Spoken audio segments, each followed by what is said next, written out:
Artinya sangat disayangkan ya, yang forum itu diadakan untuk sesuatu yang baik, terus ada hal-hal yang diduga tidak baik. Misalnya kegiatan Miss Universe kan tujuannya bagus kan, gitu.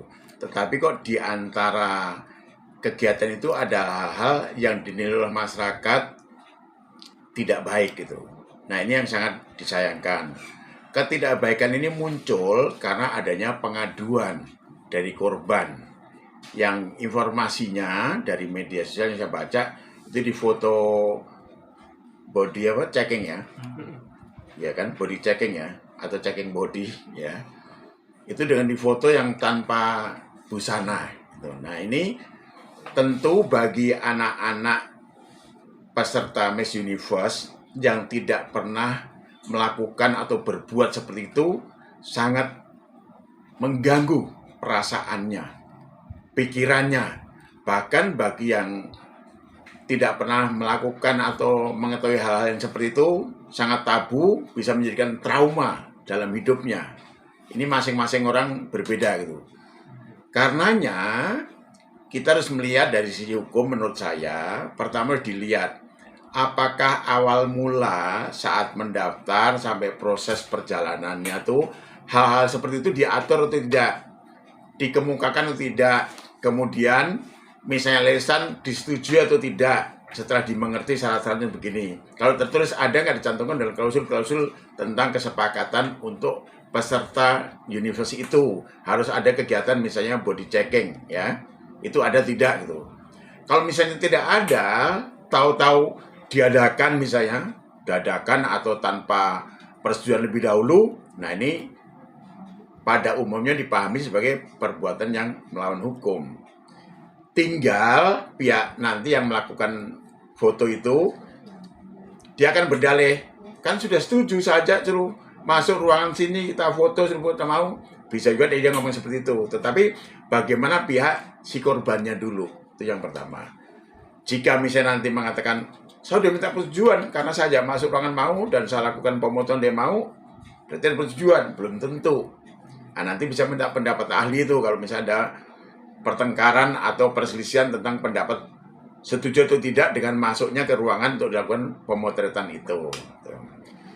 Tetapi pada umumnya perbuatan-perbuatan yang tidak pernah diperjanjikan atau disepakati sebelumnya sifat kegiatan yang sifatnya umum seperti ini itu bisa dikategorikan sebagai perbuatan yang melanggar kepatutan ya, kesusilaan atau melanggar hubungan pergaulan antar manusia dalam kehidupan kesehariannya.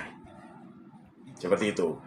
Nah, kalau sudah melanggar seperti itu, berarti itu bisa dianggap lihat ada kesengajaannya tidak untuk menentukan itu ada pidananya atau tidak nantinya itu.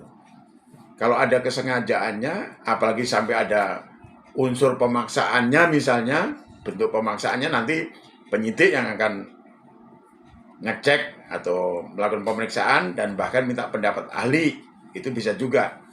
Kalau sampai ada ke sana, itu bisa masuk ke ranah tindak pidana. Kemudian tindak pidana ini ada sanksinya enggak? Jika dapat dibuktikan oleh penyidik kan nanti melakukan pemeriksaan nih, korbannya, saksi-saksinya, orang yang tahu, bahkan sampai pelakunya. Dikonfirmasi dulu saat penyelidikan, seperti apa dan sebagainya. Setelah itu, penyidik juga bisa meminta keterangan pendapat ahli yang membidangi atau yang tahu tentang kegiatan misalnya entah itu seksual, kekerasan seksual, yang verbal atau non-verbal, atau justru kalau dalam KUH pidana ada perbuatan cabul seperti apa, nah itu bisa minta pendapat ahli. Jika penyidik sudah mendapatkan keterangan-keterangan dari korban, dari pelaku, dari ahli, atau mungkin bisa mengumpulkan alat bukti lainnya, menurut penyidik akan gelar perkara. Gelar perkara nanti penyidik akan menilai pelapor ngomong seperti apa, pelaku ngomong seperti apa, terjadi debat atau bantah atau tidak.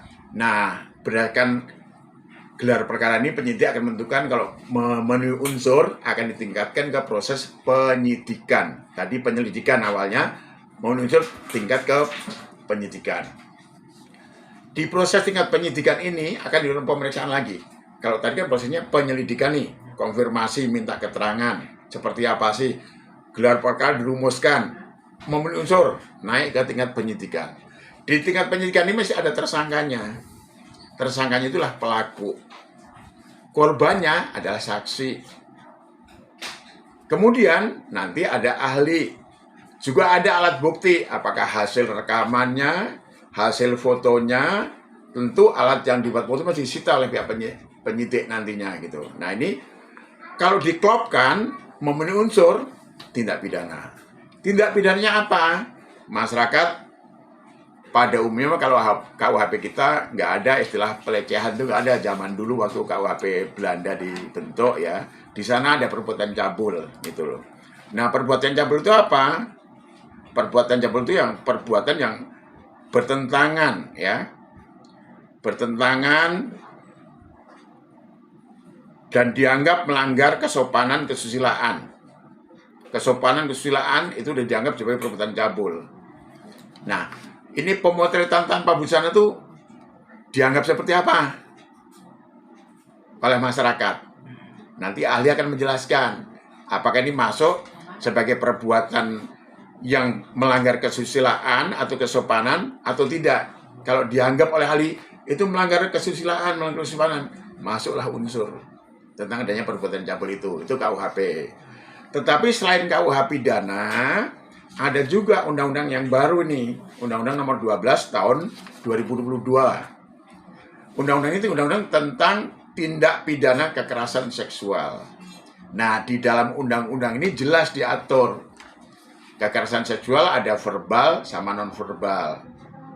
Ya, kita anggap karena pemotretan non-verbal lah seperti itu. Tapi bisa juga dianggap verbal. Karena kan nggak tahu saat kejadiannya kan. Kalau kita lihat di luar, cuma orang berdiri jauh di foto, anggap non-verbal lah. Tapi bisa juga mungkin ada kata-kata lainnya, atau mungkin ada ya pengatur gaya megang tubuhnya, atau saya nggak ngerti ya. Ini kan cuma persepsi kita sebagai orang hukum ya. Kita anggap bisa non-verbal. Itu ada juga ancaman pidananya di pasal 5-nya. Kalau pasal 6-nya yang verbal. Nah, untuk mengetahui ini semuanya nanti adalah bagaimana hasil proses penyelidikan yang harus dilakukan. Ancaman hukumannya, kalau yang cabul di KUH pidana itu bisa tinggi tuh 9 tahunan. Tapi bentuknya seperti apa ya?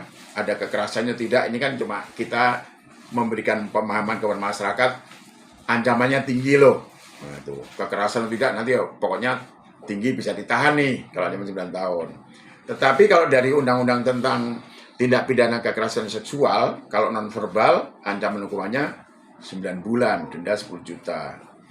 Tetapi kita nggak usah ngelihat ke ancaman hukumannya lah. Yang namanya tindak pidana itu cegahlah, jangan melakukan apapun juga gitu. Nah ini buat cermin, buat pembelajaran bagi siapa saja warga negara Indonesia untuk selalu berhati-hati dan berpedoman kepada tentang kesusilaan ya, kesusilaan dan kesopanan setiap gerak tindak kita keseharian. Walaupun sifatnya bercanda juga harus patut, karena apa? Nilai-nilai luhur oleh bangsa kita itu sangat dihargai walaupun sekarang zaman modern gitu loh. Ya mungkin orang lain beranggapan suka-suka ini kan, misalnya ya, Miss Universe ngeliat ini harus ini dong. Misalnya nih, harus lihat bodinya, checking ini harus lihat nih. Ya saya nggak ngerti apakah itu merupakan penilaian atau tidak kan. Nah, itu kan penyelenggara yang tahu. Tetapi buat kita masyarakat awam, masa iya sih melakukan kegiatan itu harus melanggar kesopanan dan kesusilaan? Apapun yang ingin diraih, goalnya, prosesnya itu kan nggak perlu sampai ke arah itu gitu. Nanti kalau boleh seperti itu, jangan-jangan boleh lebih dari itu dong kegiatan-kegiatan lainnya misalnya itu kan nggak bagus gitu. Nah itu parameter tentang kegiatan pemilihan Miss Universe ini seperti apa sebenarnya, saya juga belum tahu sebenarnya. Tetapi ingat, patokannya adalah melanggar tidak kesopanan dan kesusilaan. Kalau itu melanggar kesopanan dan kesusilaan, itu masuk ke perbuatan tidak pidana yang saya kemukakan tadi. Itu ahli nanti akan menentukan. Sebenarnya kalau ada tindak pidana, jangankan korban, orang yang tahu atau melihat atau mendengar aja punya kewajiban untuk melapor kepada penyidik, kepada kepolisian. Bukan korban nih. Saya misalnya tahu, rumah tetangga ada yang maling, misalnya nyuri. Saya lihat, saya wajib lapor, punya kewajiban hukum menurut undang-undangnya. Apalagi korban. Nah, kalau nggak melapor, korban ini bagaimana menuntut keadilan? Misalnya, ini sampai ada yang trauma, mengganggu pemikiran perasaannya sepanjang hayatnya karena kegiatan itu nggak pernah dialami, itu lakukan dan sebagainya. Nah, ini kan akan merusak jiwanya kan. Untuk bisa menghilangkan harus lapor gitu. Lapor itu kan cuma memberi keterangan apa yang dialami, apa yang didengar, apa yang dilihat atas kejadian tersebut, itu saja. Biar nanti penyidik yang akan menentukan apakah ini merupakan tindak pidana atau tidak. Jadi nggak perlu merasa takut untuk melapor, karena di satu sisi kewajiban, yang kedua juga hak kita kalau kita merupakan korban supaya mendapat perlindungan hukum, itu supaya mendapat keadilan, karena negara kita negara yang berdasarkan atas hukum.